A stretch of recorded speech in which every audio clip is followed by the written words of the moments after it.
Welcome to the 3 Knockdown Rule.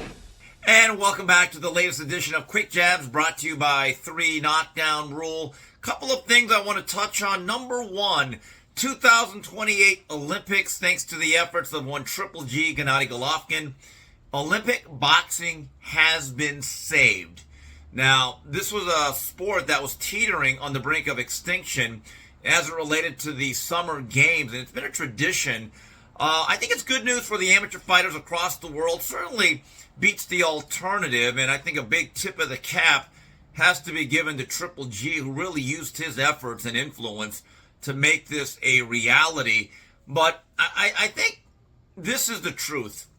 Olympic boxing will never return to the glory it once did, because for a very long time, it was the biggest star-making platform boxing had, especially in the States. It launched the professional careers of Muhammad Ali, Sugar Ray Leonard, and certainly Oscar De La Hoya. And the 1984 team, my personal favorite, that took place in L.A., had Meldrick Taylor, Pernell Whitaker, Evander Holyfield, and Virgil Hill. That team really helped foster my love for the sport as a child, but the reality is in subsequent years, especially as NBC got the Olympics, they kind of changed the way they programmed the whole Olympic sports. Boxing became relegated to secondary status, and they really started to cater to housewives, which meant that gymnastics and then ice skating in the Winter Olympics were the central focus. And my personal experience with the Olympics is in 2000 in Sydney, Australia. I don't know if you guys know this or not, but I was the head researcher or co-head researcher for the Olympic boxing program for the great Marv Albert and my good friend Teddy Atlas. Probably the longest month of my life. It was a lot of hard work. I literally saw every single boxing match in the 2000 games, and this is when it really changed. It was not on NBC.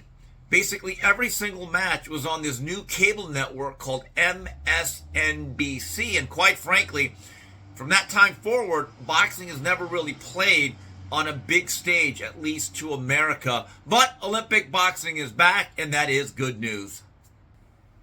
All right, moving on with quick jabs here. Interesting article written by my old buddy Lance Pugmire, very well researched at Boxing Scene, talking about some of the structure and infrastructure of TKO boxing, which has been a big subject of discussion. The alliance between Turki Al-Sheikh, Dana White, and Nick Khan kind of laid out the framework of how everyone's going to get paid based on the amount of rounds, what level you're at, and where you are ranked.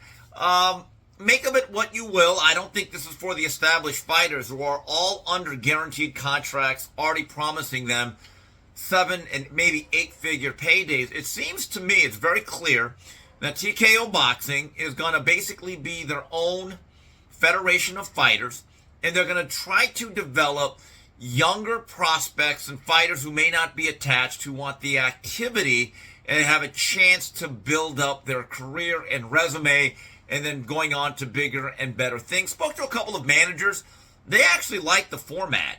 They think that if they have a young fighter that needs work and is willing to take on some fights and earn their place, my understanding is from them, they think it's a pretty good deal, and we'll see how that works out. The other part of this that I found interesting, last Friday, Turki Al-Sheikh, who is the subject of much discussion, sometimes derision, did a space, and he's reached out to the fans, and he made it clear that they're not out to destroy everybody. They're going to work with the sanctioning bodies. They're going to work with every fighter that they can, and they're going to try to work with every promoter. Now, I like that vision, but it is in stark contrast to some of the things that Dana White has said. Now, the question is, does Dana White have a particular vision for TKO boxing, while Turki has a vision for the way things are currently with the Riyadh season? I'm going to say this again. Any system that does not include every fighter and still has sides of the streets and division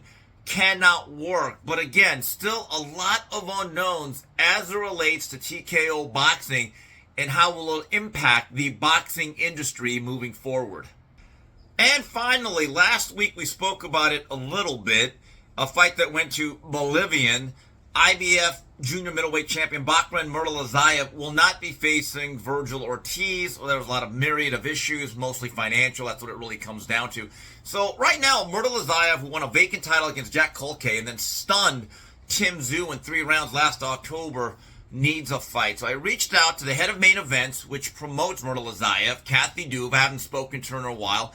And she explained to me they're going to have their eyes on this Saturday, that card that takes place at the Mandalay Bay, that'll be televised on Prime, between unified 154-pound champion Sebastian Fundora, certainly a tall order, taking on Cordell Booker.